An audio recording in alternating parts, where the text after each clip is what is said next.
It's a shame that Mr. Ben Wheel is not here to verify this, but he grew up in New Orleans. Actually, he was put up for adoption, if I'm not mistaken. He went to Auburn. He was way back one of the early graduates of Auburn in electrical engineering. For some reason, he decided to open his own business. Apparently, he was doing okay, but and so in 1930 he opened up, but the Depression got him. He couldn't pay his bills, and they put Mayer, which was the electric supply company, up on the bankruptcy block, and Mr. Max Mayer, who had retired from his, I think, shoe business, and was going nuts at home. The doctor told Mr. Mayer that he needed to buy a business and let someone else run it for him, and he just had a place to go, which he did. He bought Mayer, and he bought the company and let Mr. Wheel run it for him.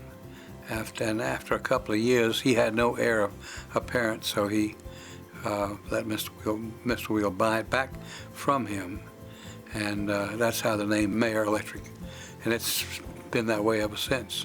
I met this cute gal from Birmingham. I represented Savannah, Georgia, where I grew up, and I met this cute gal in Jacksonville, Florida, and she had come from Birmingham. She and a friend that represented Birmingham at a youth conference.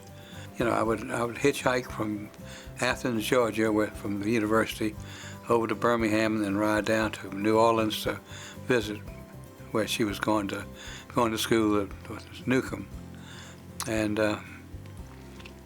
it blossomed into a romance that we both decided to get married at the. We both were going to graduate in 1953, and I had orders to report to the service. So July 18th, 1953 was the date that we'd set. We had orders to report into the service in Los Angeles. We were greeted with, we had to raise our right hand, get sworn into the service, and then the left hand was given the orders for Japan. I was told in no uncertain terms that no son-in-law would ever work at Mayer Electric. And okay. And so with that in mind, I went over and spent a couple of years in Japan. When I came back, lo and behold, they said, we'd like for you to join the firm. I worked in each of the, I started in the warehouse, and I went from warehouse to the city sales office, and I went from the city sales, outside sales, back in as sort of a manager. We were growing.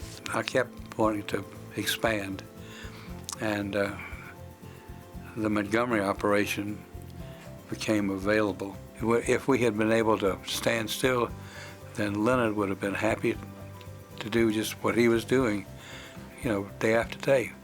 But you just can't. You either got to grow or you're gonna die. And I'd soon grow. I signed everything. I signed my wife, and anything I would have gotten away. I tried to run the company as if we were a public company, and I wanted to get the information in everyone's hands so that they'll know what we needed to get done, and that their responsibilities were as important as mine if we were going to succeed.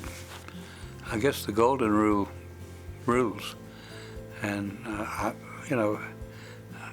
I felt better when I was included, and I would do to them what I'd want done to me, and it was pretty simple. I mean,